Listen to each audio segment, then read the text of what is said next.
Amigos de redes comerciales, muy buenas tardes y bienvenidos a este webinar denominado Historia y consecuencias de las pandemias en Guanajuato. Antes de presentar a los ponentes que nos acompañan, quisiéramos agradecerles el habernos acompañado durante este proceso de 7 webinars por parte de nuestra plataforma y esperamos que hayan sido de su interés. Y bueno, aunando y entrando en preámbulo, es un gusto contar con especialistas en temas históricos que nos acompañan el día de hoy. Y quisiera dar la bienvenida primeramente a Ernesto Camarillo. Él es historiador y presidente del Colegio de Historiadores del Estado de Guanajuato. Ernesto, ¿cómo estás? Muy buenas tardes.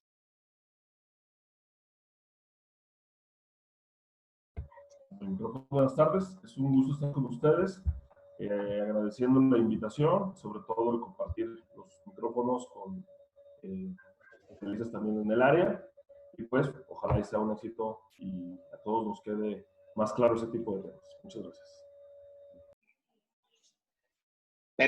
Perfecto, Ernesto, muchas gracias. Posteriormente me gustaría presentar y dar la bienvenida a Héctor Rodríguez. Él es coordinador de investigaciones del Archivo Histórico Municipal de León. Héctor, ¿cómo estás? Y gracias por aceptar la invitación. No, al contrario, muchas gracias a ustedes por hacer esta invitación y pues adelante, muchas gracias. Les reitero la invitación, les reitero mi agradecimiento por la invitación. Muchas gracias, estimado Héctor. Y bueno, por último tenemos a mi estimado Leonardo Daniel Flores. Él también forma parte del Archivo Histórico Municipal de León en el área de analista de fondos. Leonardo, ¿cómo estás? Muy buenas tardes. Muy buenas tardes también a todos mis compañeros. Es un gusto poder iniciar este tipo de charla y poder explicar y definir este tipo de concepto que es un cliché, el de las epidemias. Es un gusto agradecerles. Es un gusto recibirte por acá, Leonardo. Muchas gracias. Y bueno, les voy a platicar la metodología muy brevemente. Cada uno de los ponentes va a tener alrededor de 4 minutos para cada una de sus participaciones. Su servidor va a tener 2 tarjetitas, una de color amarillo que les mostrará cuando ustedes lleven 3 minutos de su participación, ¿sale? Y yo les voy a mostrar la tarjetita roja que ahora sí que va a ser la que va a indicar cuando les queden 20 segundos para concluir su participación. ¿Estamos de acuerdo? Así es.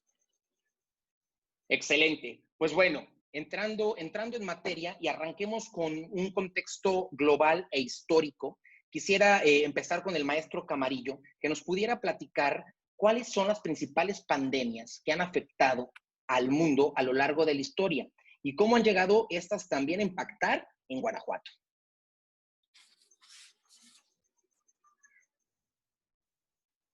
Maestro, nada más te falta el micrófono, por favor. Gracias. Ok, está. Nuevamente, muchas gracias. Gracias por la invitación.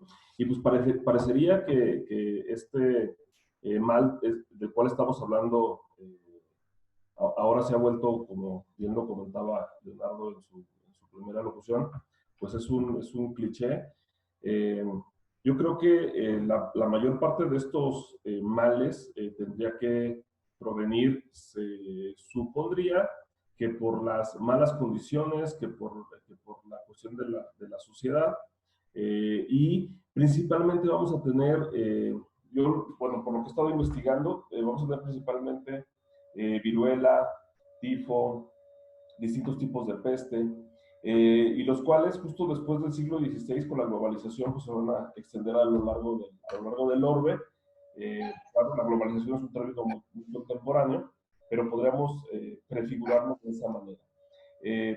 Por ejemplo, la de las primeras pandemias pues siempre llegarían vía puerto, y de ahí a partir de los productos pues se van a ir internando al camino tierra adentro.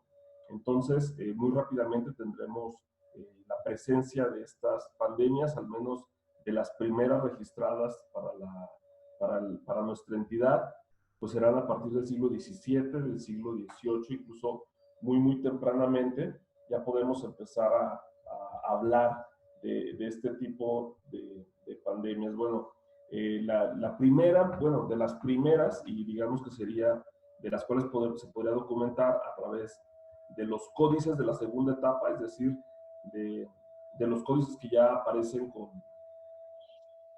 con letra, con grafos españoles, pues será la de 1521, 19, 20, 21, con la muerte de Cuitláhuac, perdón, y a partir de ahí, pues en adelante, a mediados del siglo XIX, vamos a encontrar otro tipo de pandemias, y así, ¿no? Entonces, todas de una u otra manera van a llegar al estado de Guanajuato, bueno, a lo que es el territorio de Guanajuato, ya posteriormente con la consumación de la independencia, la generación de los territorios, de los estados, pues vamos a ver más cómo es que se han ido internando, cómo es que han ido evolucionando, y principalmente cuáles son los impactos que ha tenido y que tiene que ver, y bueno, al menos pues aquí estamos dos representantes representando a dos instituciones que son repositorios documentales, y justo ahí es donde podemos ver las evidencias, podemos ver la forma como se han ido paleando, cómo se han afrontado y qué es lo que nos ha quedado a raíz de ello. Principalmente políticas públicas, principalmente apoyo en cuestión de presupuesto, pero sobre todo la conformación de grupos, de cuerpos colegiados, quienes van a estar asesorando a la autoridad, ya que pues la salud en la época colonial era responsabilidad del rey, posteriormente de la autoridad civil más importante, es decir, de los ejecutivos, pero no hay que olvidar que durante la época de la colonia, si bien era la autoridad principal la que se encargaba de ello, pues van a ser los organismos medicantes los que se van a encargar principalmente las órdenes, las que se van a encargar de apoyar la cuestión de la salud. Los betlemitas, los juaninos en la cuestión de León, Guanajuato, y así. Entonces, pues es importante ir dando esas pistas, ir recogiendo estas evidencias, y pues creo que a lo largo de este panel pues podemos ir profundizando a raíz de ello. Entonces, pues hasta ahí mi primera anotación. Gracias, estimado Ernesto. Héctor, de lo que se tiene documentado, ¿qué nos puedes platicar tú en relación a cuáles son las principales pandemias que han impactado el mundo a nivel global, y cómo han afectado o llegado estas mismas a impactar en Guanajuato? Bueno, tenemos lo que es la peste negra, que estuvo presente en Europa en el siglo XIV, y entre 1347 y 1357 hubo mucha mortandad en Alemania, en Hamburgo, en Bremen, y es un tipo de peste que pues la peste ha sido muy, muy recurrente en todo el país, y que a fin, de alguna manera también llegó aquí al estado de Guanajuato. Y otra que podemos señalar es la influenza española de 1918, que hubo mucha mortandad. Se calcula que hubo entre 20 y 40 millones de personas en todo el mundo.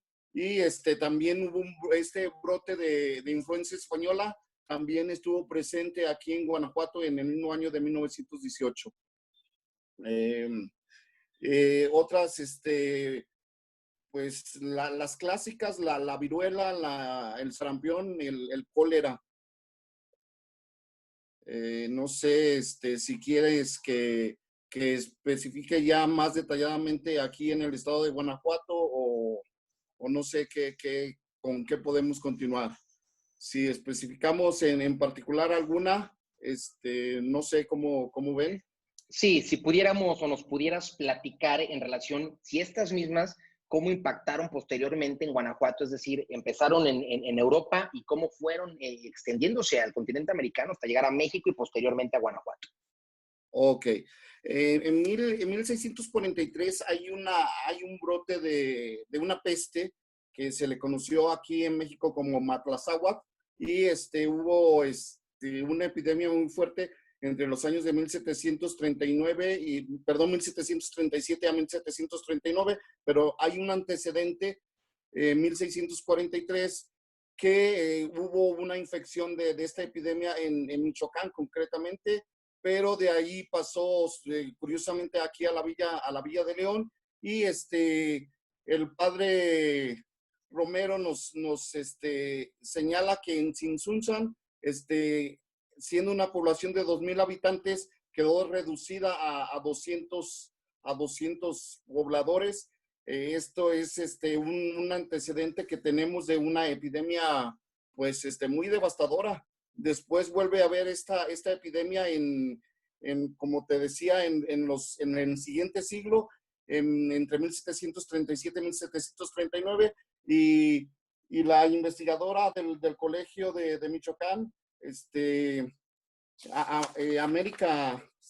América Sierra, nos dice, Molina, perdón, nos señala que entre las poblaciones más afectadas estuvieron León, Celaya, San Miguel el Grande y Lagos de Moreno, en esta región guanajuatense, y son una epidemia pues que fue muy devastadora y que vuelve a repetirse nuevamente en el año de 1762. Y por ejemplo, en Guanajuato, en 9 meses, hubo una mortandad de 15,000 personas. Los padres jesuitas, que eran quienes se dieron a la tarea de dar consuelo y tratar la enfermedad, dispusieron para él el hospital de Belén, y contaban únicamente con 25 camas. Posteriormente la aumentaron a 60, pero pues lógicamente era insuficiente. Perfecto, Héctor, muchas gracias.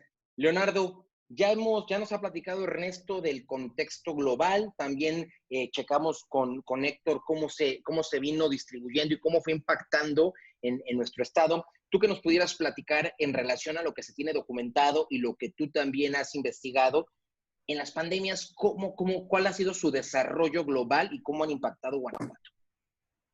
Claro, pues les agradezco mucho a mis compañeros que agarraron un contexto muy general acerca de cómo estuvieron propagándose de epidemia, un lapso, de un lugar a otro, hasta poder llegar a causas, que es lo que está sucediendo ahorita con lo del COVID-19. Bueno, en este caso voy a presentarles unas diapositivas que tengo en margen para poder visualizar qué es lo que yo tengo estudiado acerca de ello. ¿Sí lo pueden notar? Ahí se está viendo ya, gracias. Perfecto. Miren, antes que hablar acerca de cómo se estuvo propagando la infección de una manera muy global, primero tengo que definir algunos conceptos. Esa es como una parte de investigaciones que siempre he tenido en cuenta. Entonces tenemos como etimologías el caso del virus, cepa, brote, endemia, epidemia, epizotia, pandemia y en este caso, por último, cuarentena. Estas que estoy subrayando son un concepto y se tienen que dar una definición explicada porque mucha gente no lo entiende muy bien. Ahora, dentro de las epidemias encontramos los medios de transmisión acerca de zoonosis, que la zoonosis es de contacto animal a humano. Tenemos la influenza, que es de porcina aviar, que es la porcina es un concepto hablado de puercos, aviar es de cualquier tipo de ave de granja. Tenemos aquí el VIH, que es el del chimpancé. También tenemos el ébola. En este caso podemos fragmentarlo en dos, ébola y COVID-19. Es la propagación de un murciélago al humano y en el COVID-19 es de un murciélago pangolín. Y tenemos el de la peste negra. Sin embargo, también hay otros tipos de contagios y términos que podemos hablar aquí. La cuestión que debemos identificar cada uno de estos. En el caso de epidemia, aquí tenemos una definición de Philip Vicente, en el que demuestra que es la enfermedad que afecta a un gran número de personas en un tiempo determinado.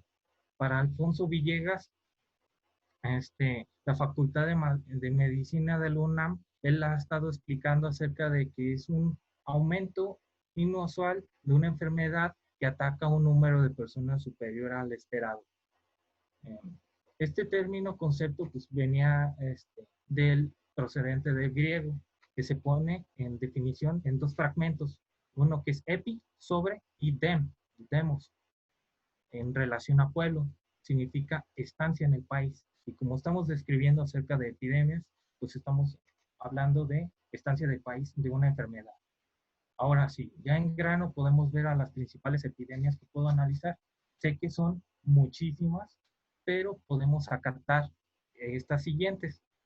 En el mundo podemos contemplar la viruela, que fue del 10.000 antes de Cristo y que en 1980, por medio de vacunas, ya se estuvo tratando de pautar, de tranquilizar. Una definición ya más clara.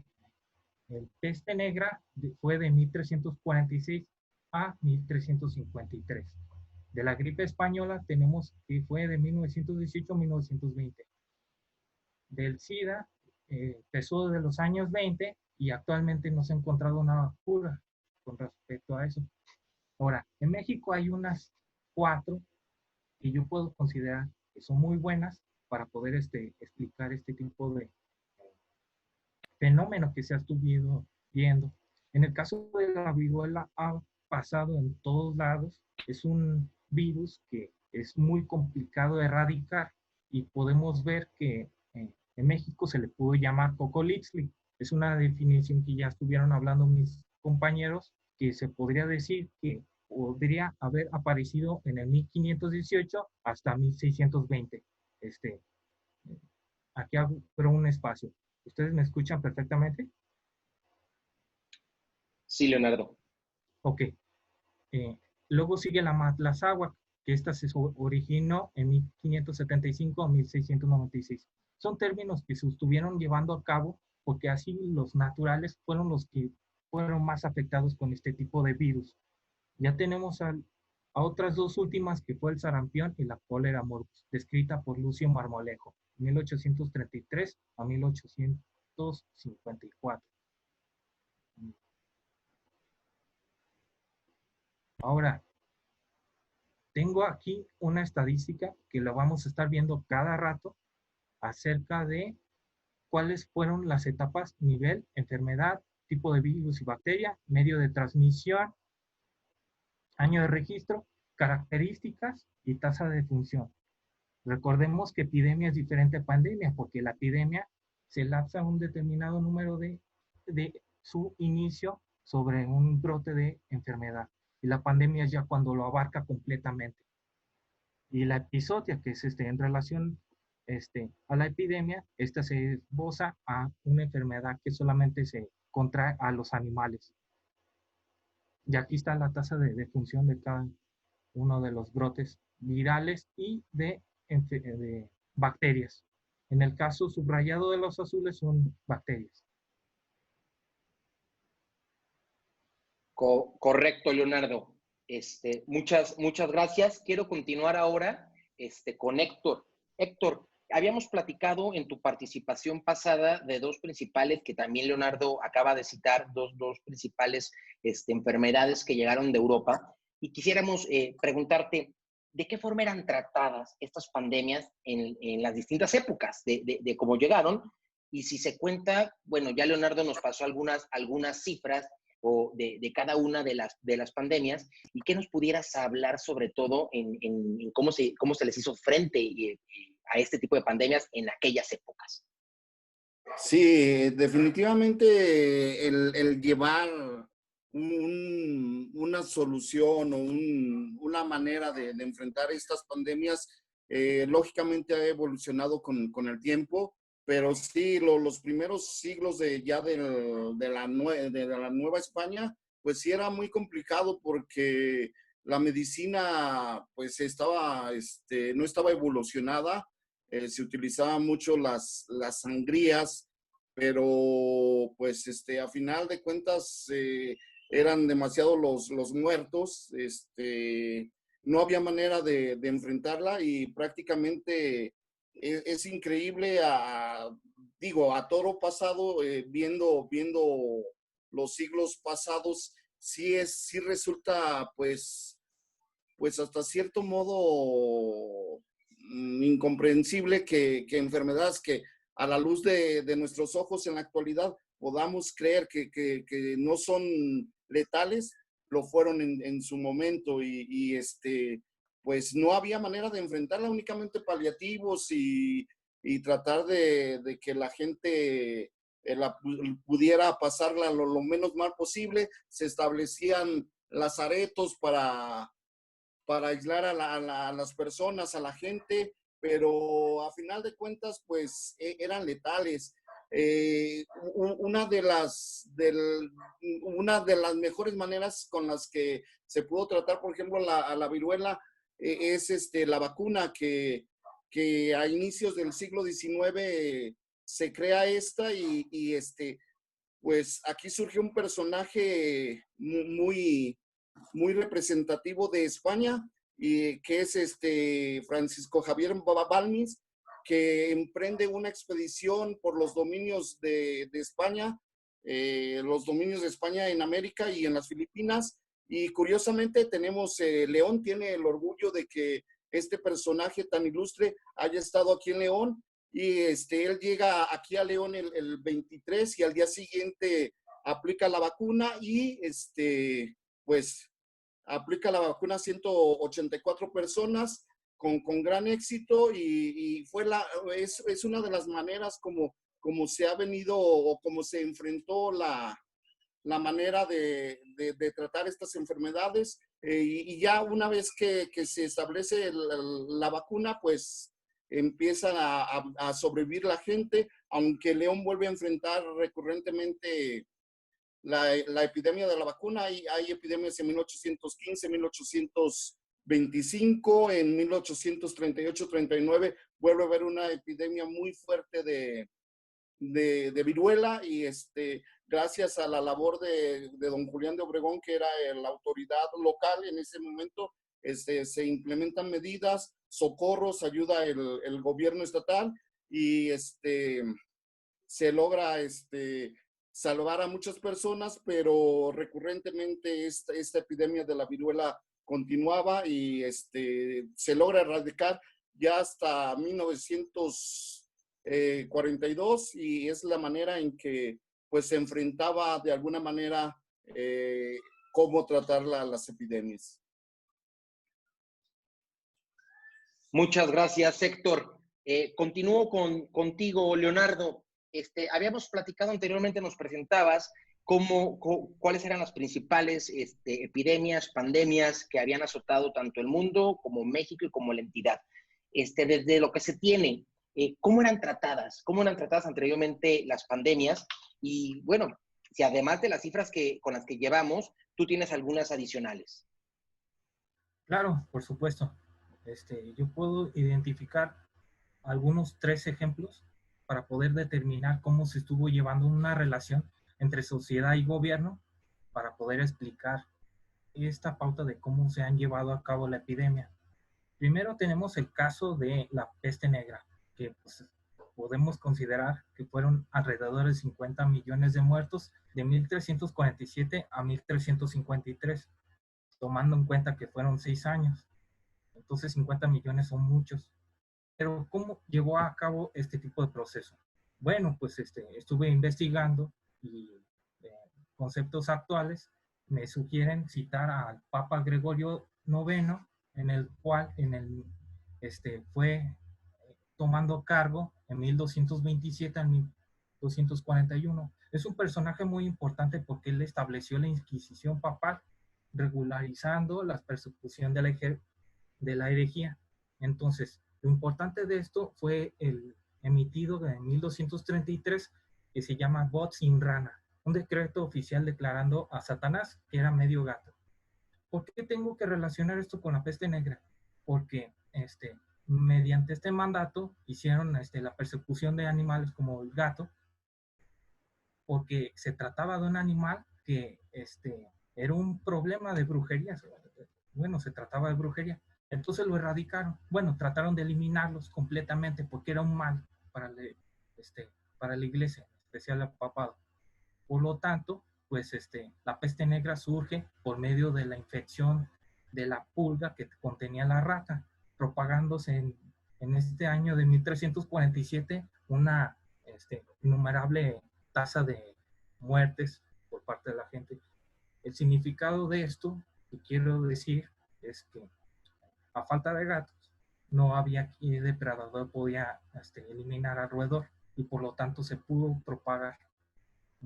Otro caso, puedo citar a mi doctor Javier Ayala Calderón, es un maestro muy considerado para mí, que en su obra, que se llama Guanajuato, breve historia de la vida cotidiana, él describe, lo voy a citar: esta misma falta de cuidados en la higiene hacia finales del siglo XVIII, en principios del siglo XIX, fueron tiempos de grandes horrores en los que respecta a la salud. Las frecuentes enfermedades contagiosas que acechaban a sociedades premodernas despoblaban en gran medida a ayuntamientos humanos, como ocurrió en 1742 en la Paseo del Alto, poniendo en graves aprietas a toda la Nueva España. Otro del caso 3, que yo puedo considerar como un ejemplo sobre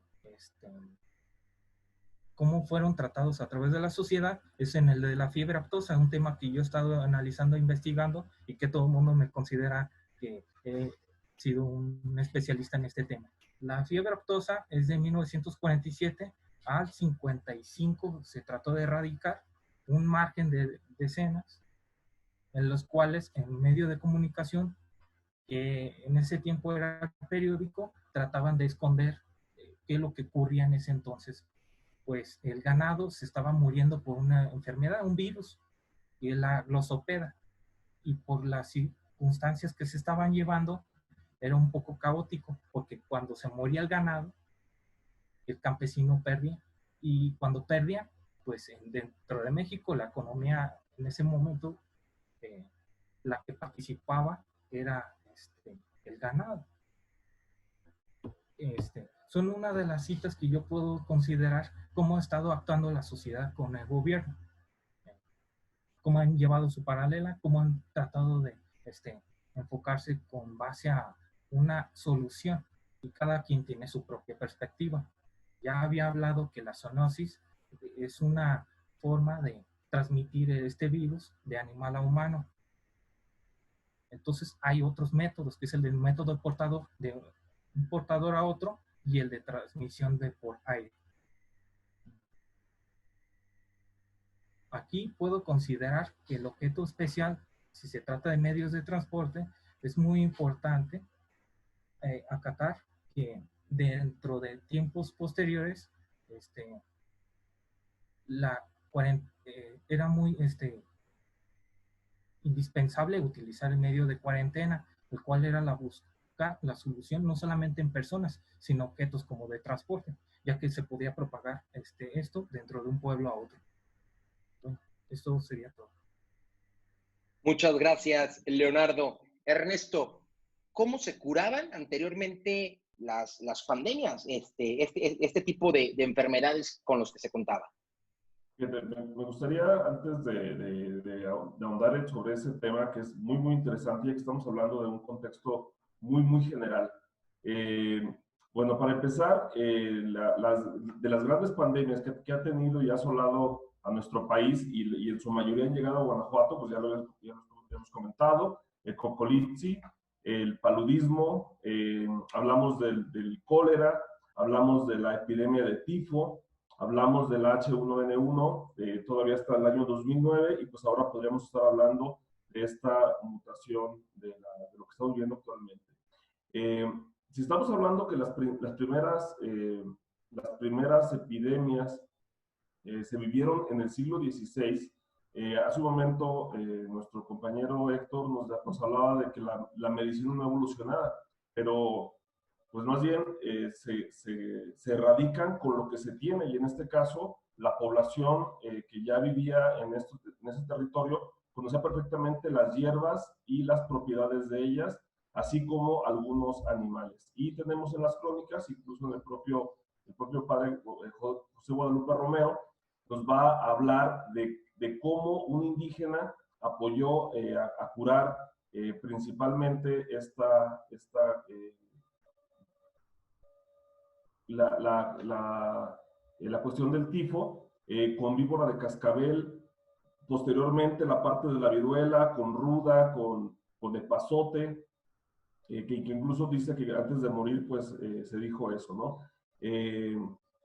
¿Cómo se va curando? Entonces, más bien tenemos que ir viendo cómo van cambiando los paradigmas de la salud. cómo van cambiando justamente estas ideas. Para el año de 1778, perdón, el doctor José Ignacio Bartolache pues, nos va a dar un tratado acerca de la cura de la viruela, que eso es también muy, muy interesante, y que es interesante porque cuando hay un rebrote de la viruela en 1797, se usa ese conocimiento. De tal suerte que para la cuestión del cólera, que digamos que es la gran epidemia del siglo XIX y que pues, va a asolar a toda la región,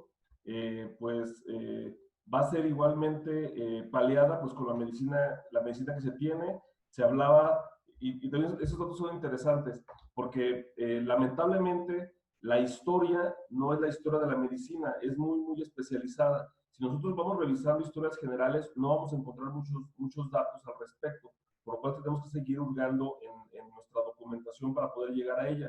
Por ejemplo, de los datos que aportaba también nuestro compañero panelista Héctor, pues vemos cómo cómo la investigadora del Colegio de Michoacán da algunos datos y cuáles son las ciudades que más impactan, pero luego de repente brinca el hospital de Belén y no sería que trajeran a los enfermos a Guanajuato, sería que también aquí había enfermos en Guanajuato. Entonces, ¿cuál es la forma de curarla? Pues justo, y también hay que decirlo, a pesar de que uno de el gran modelo social de la nueva población, es decir, y de ahí el nombre de la Nueva España, pues se volvieron a cometer los mismos errores. Entonces, nuestra geografía, pues, está cruzada por ríos y lamentablemente estas vías naturales de agua, pues, fueron contaminadas con las miasmas, fueron contaminadas con los desechos humanos y de tal manera que brotaba. Entonces, si bien el caldo de cultivo venía de animales, como bien lo apunta Leonardo, pues aquí había un caldo de cultivo para todo ese tipo de cosas. Más aparte las inundaciones de León, más aparte las inundaciones en Guanajuato. Entonces, el gran cambio de paradigma va a venir a finales del siglo XIX, cuando aparece la penicilina, cuando aparecen, cuando se magnifica la utilización de las vacunas, y también ahí es muy importante, cuando había campañas de vacunación, tenían que acompañarlo la policía, ya que los enfermos eran escondidos para que no fueran vacunados. Entonces, el paradigma tanto de la limpieza, el paradigma de los primeros hospitales, pues va a ser la forma como van a tratar de ir acrecentándolo. Por ahí de mediados del siglo XIX aparece la primera escuela de medicina del Colegio del Estado, bueno, sí, previo a la época del Colegio del Estado, de tal manera que se va a empezar a estudiar la medicina. En 1917, ya con la nueva ley, con la nueva constitución, aparecerá el Consejo de Salubridad a nivel federal, a nivel estatal y a nivel, y los departamentos o los municipios, de tal manera que pues esto también de la forma de ir curando estas epidemias, pues va a ser a partir de cómo es cada una de las épocas que lo pudo ir afrontando. Muchas gracias, estimado Ernesto.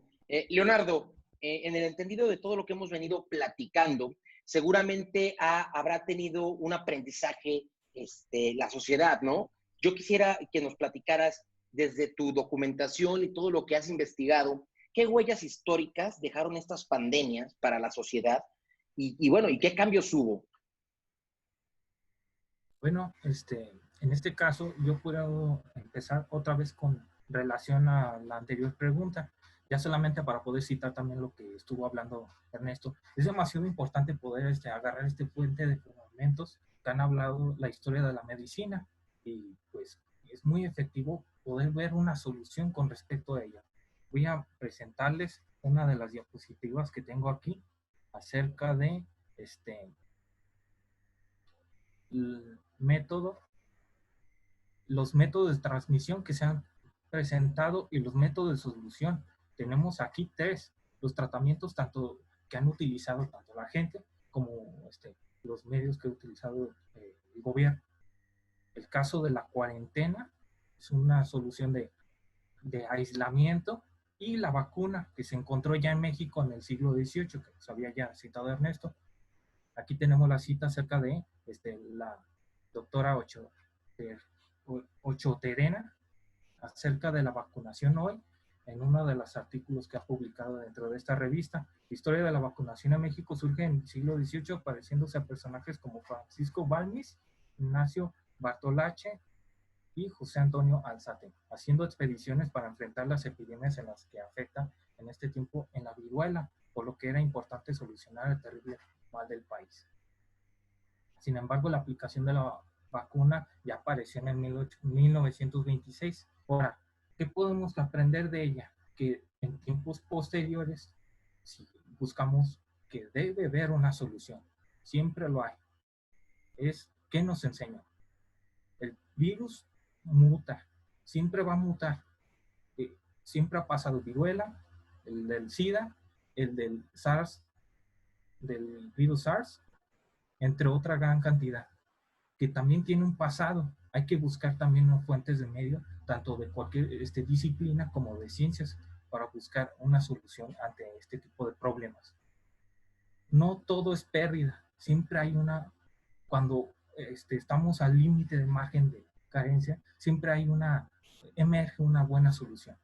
Entonces no hay que salir descontrolados. Y la adaptación es algo actual. Tenemos que, bueno, no actual, sino un concepto que debemos considerar y que es complicado realmente y que debe considerarse cada persona. Para mí, el punto de vista que yo he estado para poder analizar el caso de las epidemias es quienes han estudiado el tema o relacionado con y puedo suscitar a Angélica Mandujano Sánchez, con su trabajo Historia de las epidemias en México Antiguo, algunos aspectos biológicos sociales, a Enríquez Florescano, a Elsa Malvido, sobre los ensayos sobre la historia de las epidemias en México, a Ángela Turker Thompson, las otras guerras de México, epidemias, enfermedades y salud pública en Guanajuato, México, 1810-1867.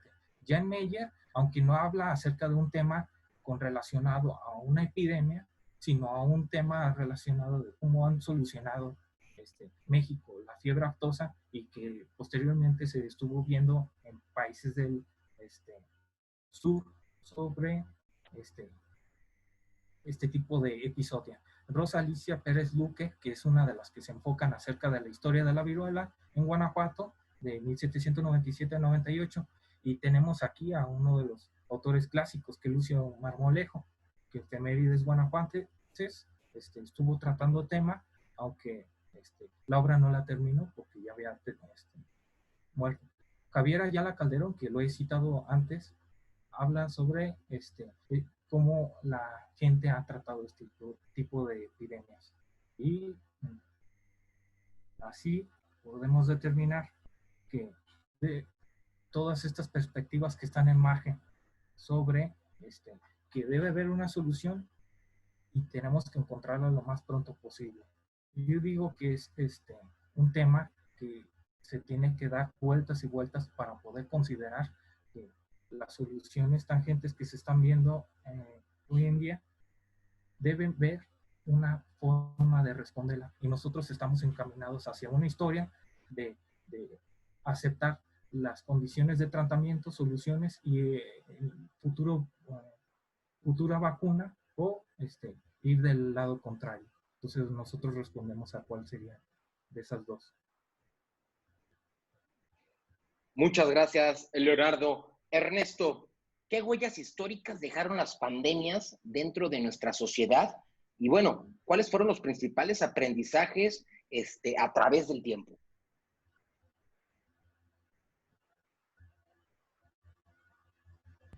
Fíjate cómo es muy importante ir revisando a través de los distintos repositorios documentales, y las huellas que podemos encontrar es justamente la evolución de la política pública en la salud, de la salud.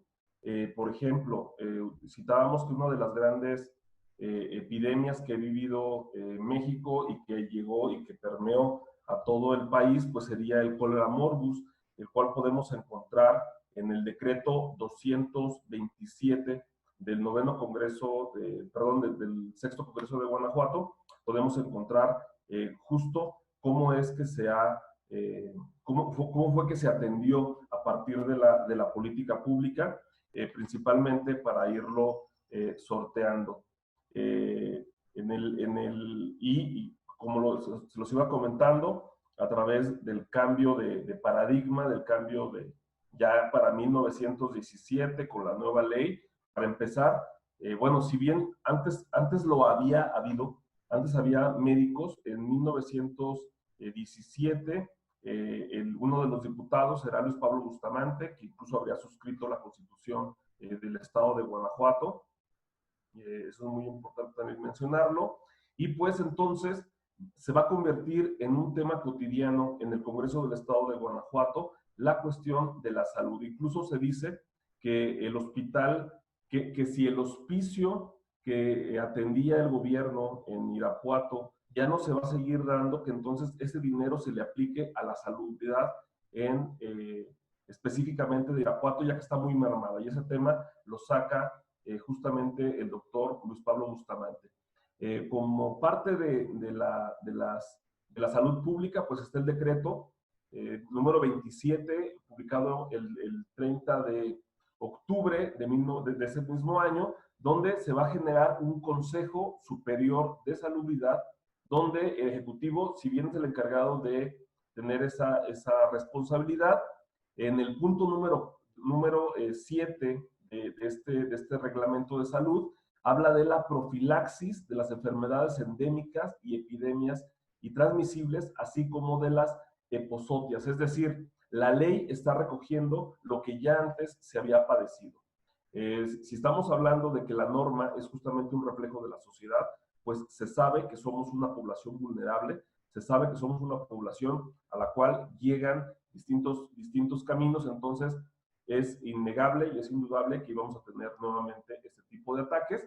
Y posteriormente vamos a ver cómo toda esta norma pues va a atacar a la cuestión de la fiebre española de 1918. Es decir, ya había, que si bien no había recursos, porque nunca hay recursos que alcancen, pues ya había al menos un Consejo Superior de Salubridad, quienes aconsejaban al gobierno del Estado, y de ahí a la fecha que va a ser el antecedente de la Secretaría de Salud actual. Entonces, ¿qué es lo que podemos ver? Que hay una infraestructura sostenible, que se le van a ir dando forma a estos viejos hospitales que se fueron dando a partir del siglo XIX como instituciones profesionalizantes de salud.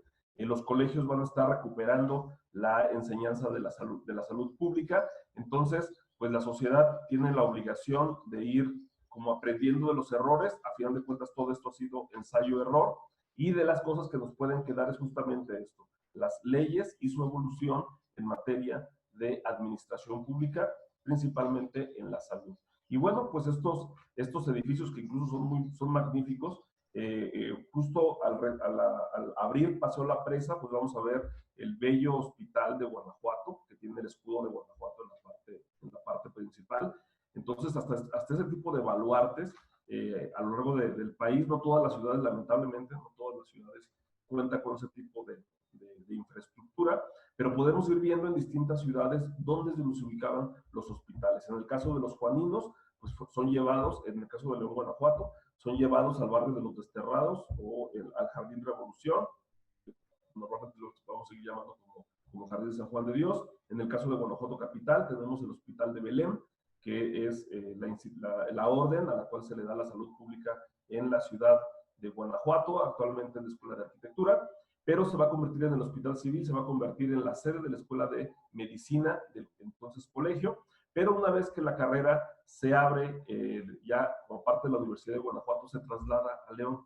Por un lado está la Escuela de Medicina y en la parte de atrás, en San Nicolás Tolentino, pues se va a encontrar la Escuela de Enfermería. Entonces se cierra este binomio entre los profesionales de la salud, tanto los médicos como las enfermeras. Entonces, ¿qué es lo que podemos ir rastreando? ¿Qué es lo que nos queda? Pues es esto, es ir viendo la evolución de las instituciones públicas a través de sus leyes, que puede ser cotejable tanto en el archivo del Congreso del Estado de Guanajuato como en nuestros distintos hospitales. Todavía recuerdo que en la Diputación Provincial se está preguntando qué pasó con el Real Patronato de la Salud. Y no queda claro qué pasó con ese dinero. Y los que lo están peleando es justamente el Hospital de San Rafael de San Miguel de Allende. Y lo que se pide incluso es que si se pudiera vender el predio ya que el gran hospital, que incluso es parte, es patrimonio de la humanidad en esta declaratoria de Camino Real. ¿Por qué? Porque la salud pública de los hombres que llegaban a través del Camino Real de Tierra Adentro eran atendidos. Se ha podido revisar el libro de las personas que fueron atendidas en cada una de las etapas y podemos ver, también muy interesante, cuántos enfermos, cuántos infectados de cada una de estas pandemias fueron atendidos en ese lugar. Pues podemos ver que llegaban de todo el país. Entonces, ¿cómo llegan las pandemias? Pues llegan a través de las recuas. Y también eso puede ser cotejable en los libros.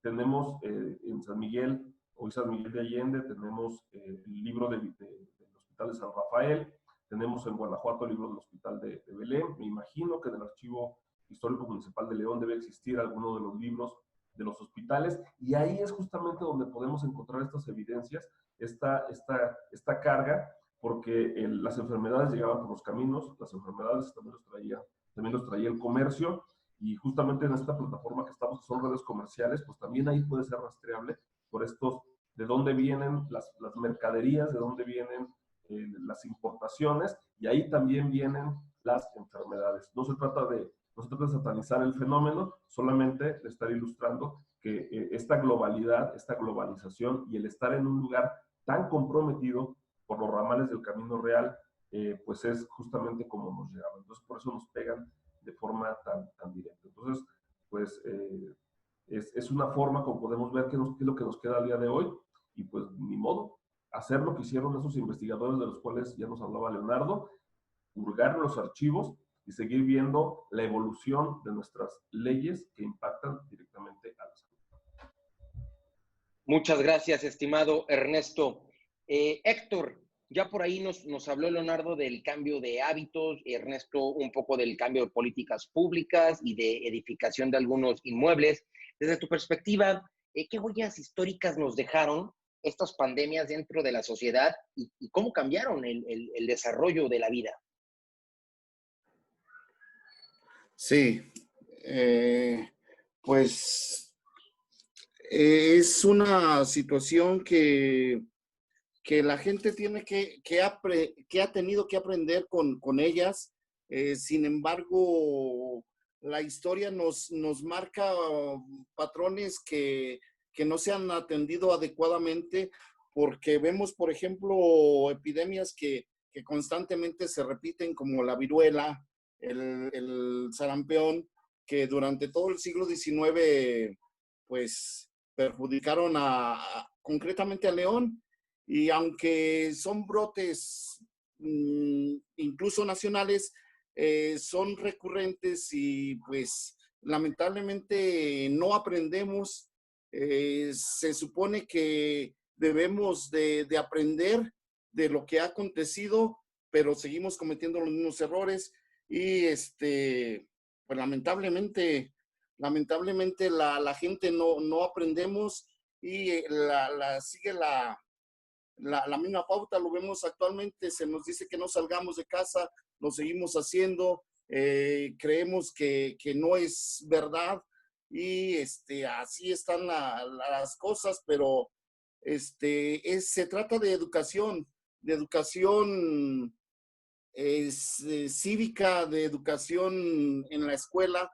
Debemos de ser más conscientes para no volver a enfrentar situaciones que ya se han venido viviendo.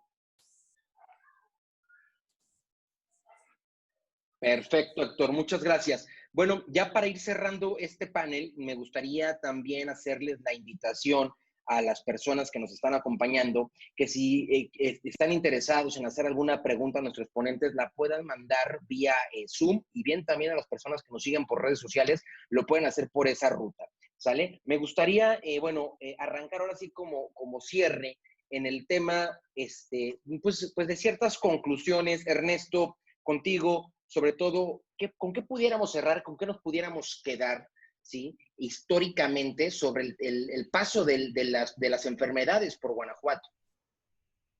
Mira, esa es una pregunta muy interesante, porque Para poder visualizar, para poder prefigurar una institución de salud tan grande, y me estoy refiriendo al hospital, por ejemplo, de la ciudad capital, eh, el hospital que existió incluso de la compañía minera, que también existió y ahora es una sede del Seguro Social.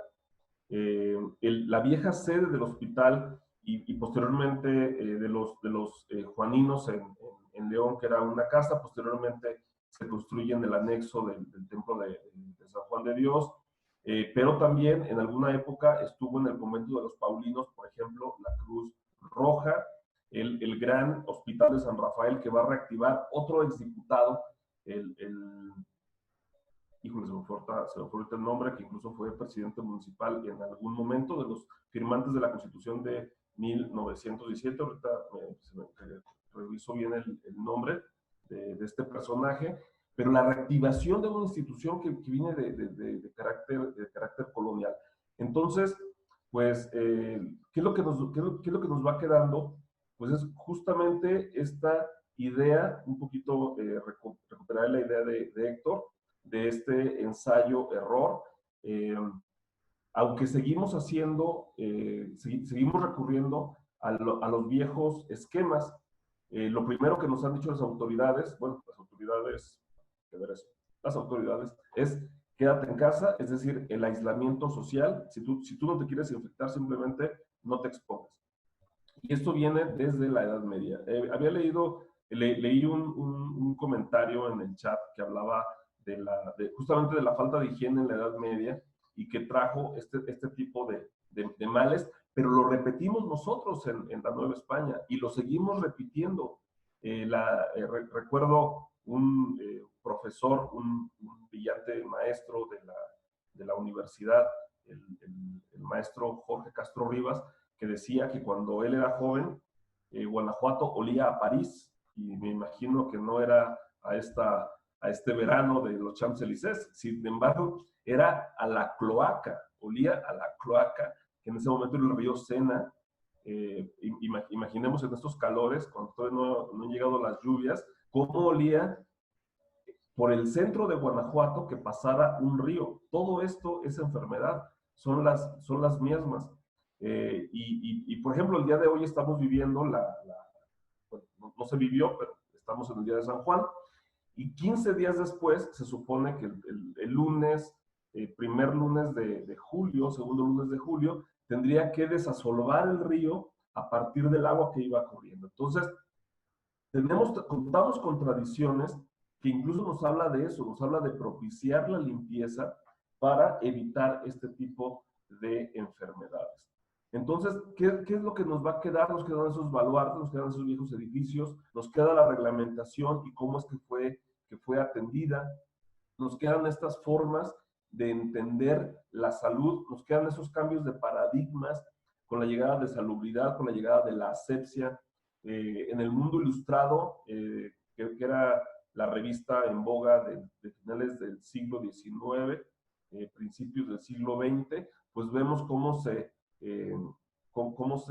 publicita las pastas dentales, las pastillas de jabón, las cremas, los afeites, el cambio del cuarto de baño que se encontraba en la parte de afuera, ahora integrarse a la propia casa. En la mañana, caminando por Guanajuato, y veía justamente estos baños públicos que todavía se pueden ver en las calles en Francia, donde uno simplemente se medio esconde de la sociedad y uno hace sus necesidades, y en Guanajuato aún quedan esos baños públicos y uno puede caminar por junto de ellos, ya no se usan.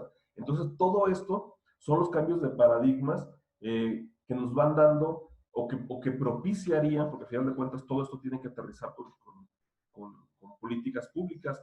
Cuando en el siglo XVIII se daba, principalmente el siglo XVIII, se daba el título de ciudad, incluso había todo un código de salud, no podían andar animales de corral en las calles, no se podía obrar en las calles, no se podía andar desnudo en las calles, no se podía escupir en las calles. Es decir, es una serie de normas o de códigos de comportamiento que abonan a la salud. Entonces, todo eso hay que revisarlo. El día de hoy, Por ejemplo, era un gran avance y lo podemos ver en las fotografías del Palacio de los Poderes que en algún momento hemos exhibido en el pasillo del Museo de Cultura Legislativa. Podemos ver que a un lado de cada escritorio había una escupidera. Y eso era un gran avance de la sociedad, ¿sí? Todavía vemos en algunas series cómo en las mañanas todo el mundo salía con su porcelana o salía con su vacinica.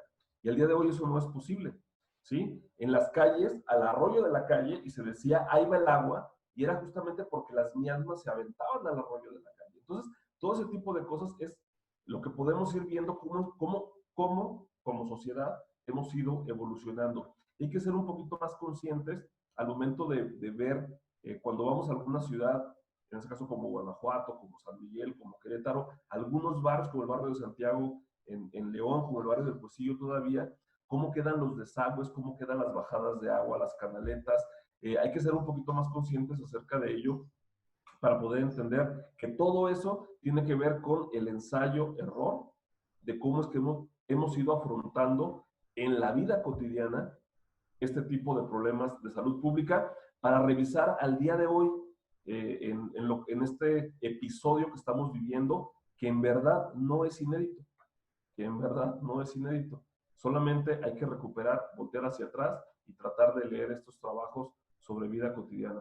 Yo también les recomiendo mucho la historia de la vida cotidiana, escrita por Pilar Gonzalo Aispuru, que es una de las autoridades, que incluso tiene un trabajo muy extenso en el Colegio de México. Liderea un trabajo, la verdad, monumental, y donde también se toca este tipo de temas. Hay que buscar la historia especializada en cuestiones de medicina y en cuestiones de salud, y principalmente estas historias de la vida cotidiana. Muchas gracias, Ernesto. Excelentes aportaciones. Héctor, para ir finalizando y cerrando el panel, ¿qué nos queda por hacer? ¿Cuál sería como los principales, en este caso, aprendizajes? Y sobre todo, ¿qué es lo que tenemos que visualizar desde el lado histórico de estas enfermedades que han transitado en el transcurso de la vida? Sí, pues ser conscientes, tener el registro de las epidemias que ha sufrido Guanajuato a partir del siglo XVII, y tenerlo muy presente,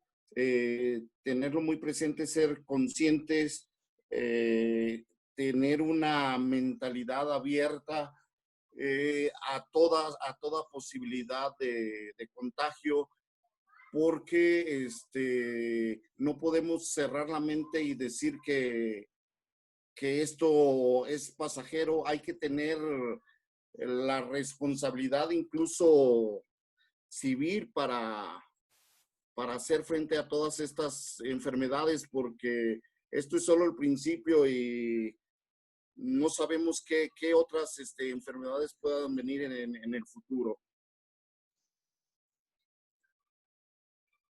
Perfecto, Héctor. Muchísimas gracias por tus comentarios. Leonardo, vamos a cerrar esta etapa de conclusiones contigo para posterior hacer caso a las preguntas que la gente que está participando con nosotros muy amablemente ha enviado. ¿Con qué quieres finalizar y con qué nos quedamos, Leonardo, en este panel virtual?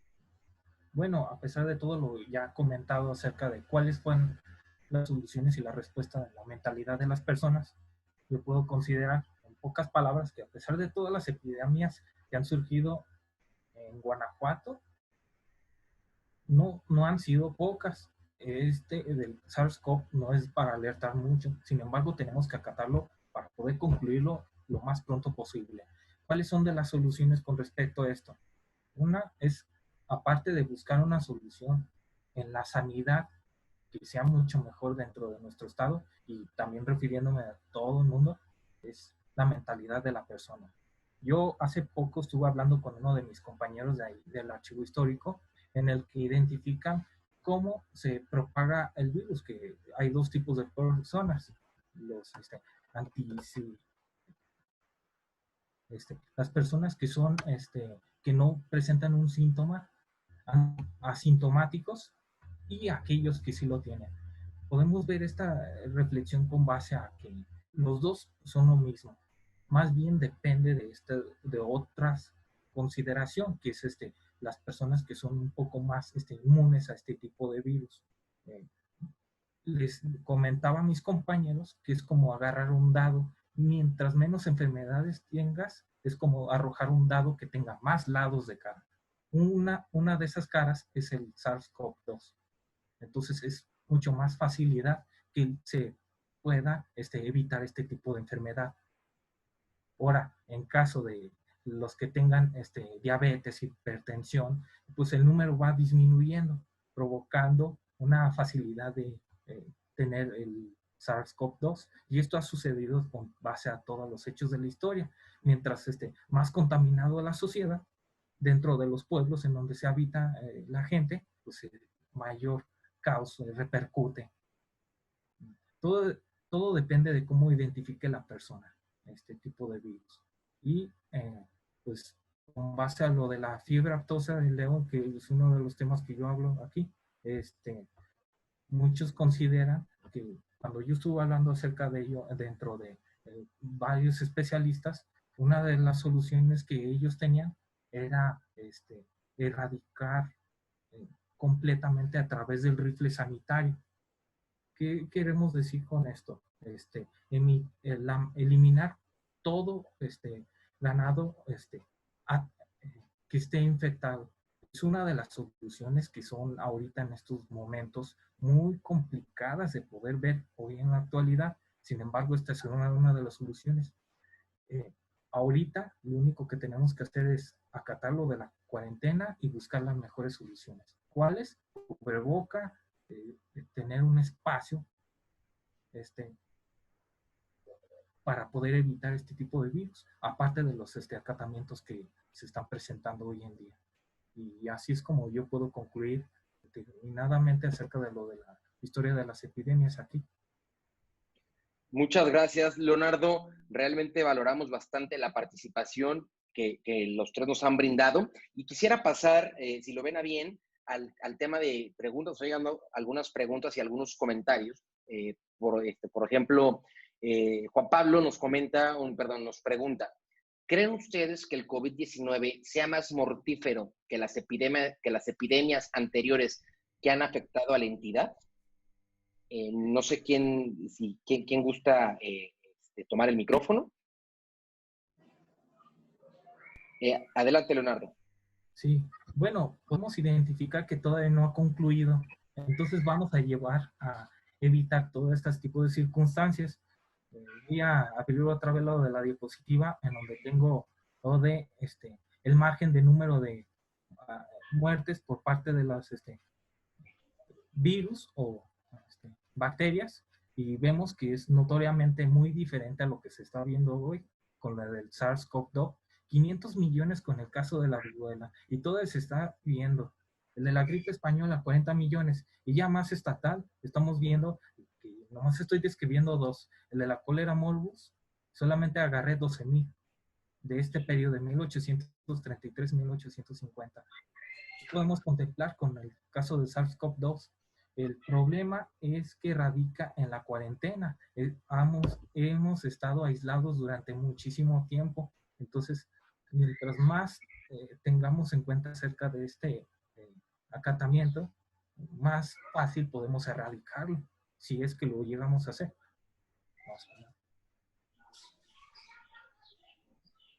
Perfecto, estimado Leonardo. Oye, pues muy, muy interesantes, creo que traías como una cifra de 12,000 defunciones. Bueno, en Guanajuato hasta el día de hoy, conforme la información propuesta por la Secretaría de Salud, traemos 453 defunciones, ¿no? Entonces, tiene sentido la parte que tú comentas, más aparte, bueno, creo que el adelanto en los cuidados, la salud y algunos hábitos que tenemos ya nosotros. ¿Vale? No sé si alguien quisiera abonar más en este tema. Y si no, mira. Sí.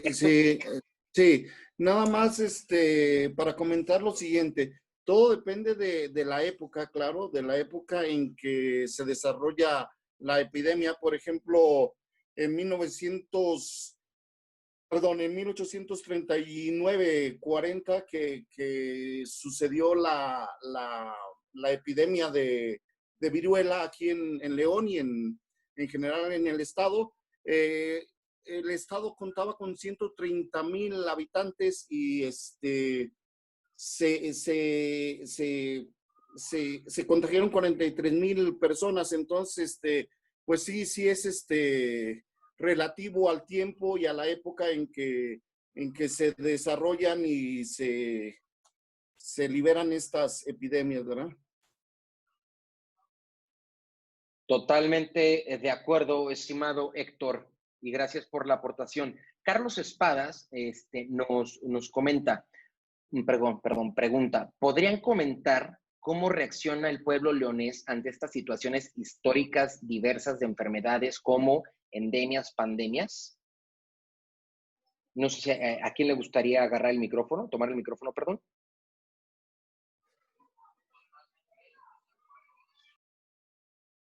Héctor, Ernesto, ¿alguna perspectiva que hayan ustedes visualizado, sobre todo de este tema que hemos estado platicando? Pues el pueblo responde de diferentes maneras. En la actualidad se ha perdido un poco el fanatismo religioso, la gente ya no es tan creyente como antes, pero un ejemplo de cómo reacciona la gente es a través de rogativas al Creador, a la Virgen. Un ejemplo muy ilustrativo es el hecho que en 1850 vuelve a haber otra epidemia de viruela y el sacerdote José Ignacio Aguado hace una rogativa, hace un voto de perpetuo por 3 días antes de la asunción de la Virgen de la Virgen María, según cuentan las crónicas, que al hacer este voto inmediatamente cesó la pandemia. Entonces, pues la gente responde de diversas maneras según ya sea la gente creyente o tome las enfermedades de una manera más científica, ¿verdad? Esto es solo un ejemplo de cómo reacciona, cómo ha reaccionado el pueblo leonés ante estas epidemias, pero sí, esto lo quiero subrayar porque León siempre se ha caracterizado por ser un pueblo creyente, un pueblo que está muy apegado a la religión. Muchas gracias, Héctor. Ernesto, ¿querías agregar algo?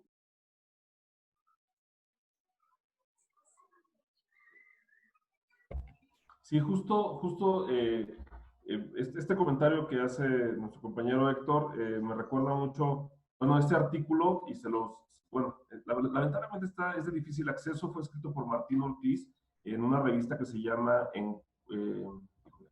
Encuentro, si mal no recuerdo, la revista se llama así, la publicó la Iberoamericana, debe estar en la textoteca del Archivo Histórico Municipal de León y se llama ¿Quién gobierna a León? Entonces habla de este carácter justo religioso y habla de todas de toda la mortandad que había, principalmente por las inundaciones, por todas las inundaciones. Entonces siempre justamente hay que sacar al santo, hay que sacar a la Virgen, hay que hacer la procesión, hay que hacer estas rogativas.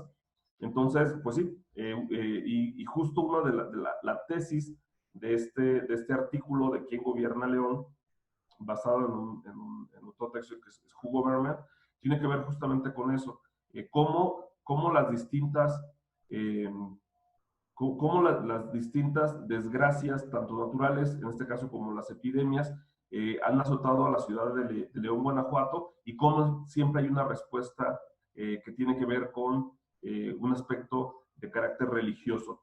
Y bueno, pues quizá justo a estas primeras epidemias vividas en el siglo XVI, es que en 1582 se funda en la ciudad de León, Guanajuato, el primer hospital, que sería el de San Damián y San Cosme, que son justo los santos patronos que tienen que ver con la medicina, pero también con la barbería. Y bueno, hay que recordar también que la manera como se iba y se curaba la gente en la primera etapa, pues eran las barberías, que lo mismo sacaban muelas, que lo mismo te hacían la barba, que lo mismo te ponían las ventosas, que lo mismo te ponían las sangrías. Entonces, pues el hospital de San Cosme y San Damián pues se va a fundar en 1582 y es una respuesta, si bien de carácter católico, que tiene que ver con una orden que se dedicaba al cultivo, al procurar la salud. Y en este caso, pues se va a construir, se va a adosar al hospital de los Juaninos, que es donde actualmente lo podemos ubicar. Es muy modificado, pero bueno, ahí quedó el hospital de San Cosme y San Damián. Entonces, ¿cómo lo ha afrontado?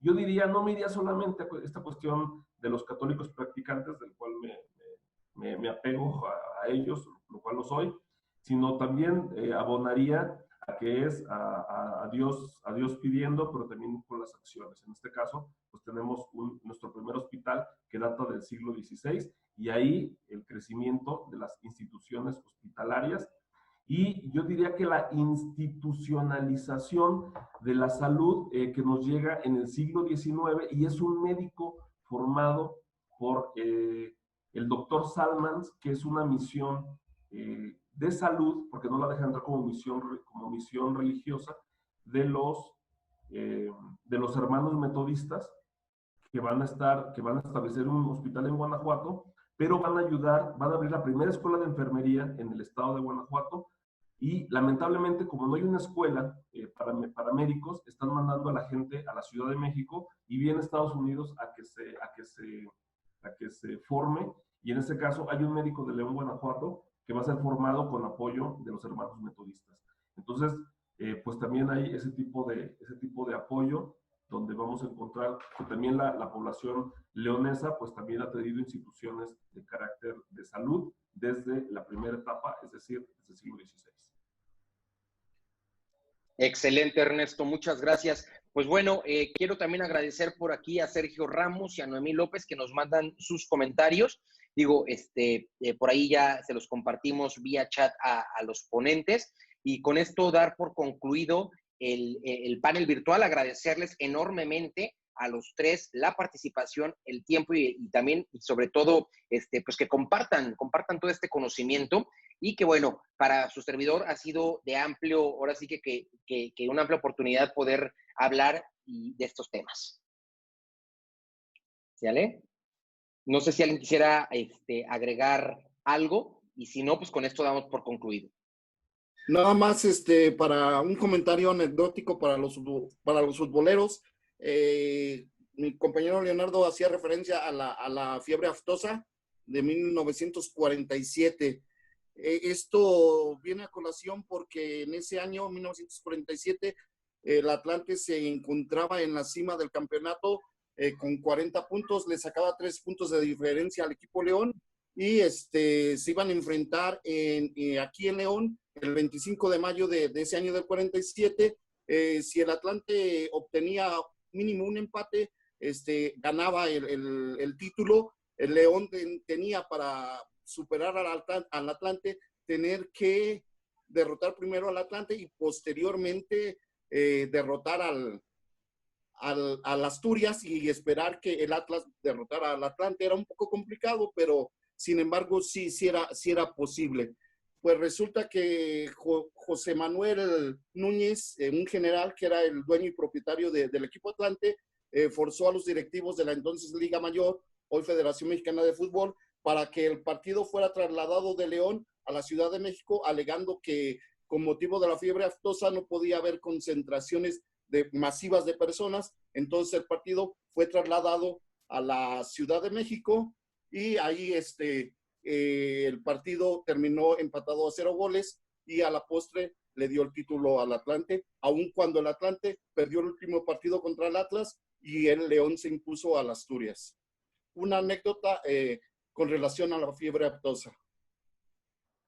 Oye, pues muchísimas gracias, Héctor. Ahí vemos otro factor que llegó a mover, digo, en el punto de vista tanto del deporte, que pudo llegar a mover y ahora sí que a sembrarnos un precedente distinto conforme a las pandemias. Yo creo que muchos futboleros les va a interesar, y sobre todo a los que siguen la historia del equipo León. Así es, gracias. Pues agradecerles, y a nombre de Redes Comerciales, muchas gracias, y que pasen muy buena noche. Hasta luego. Hasta luego.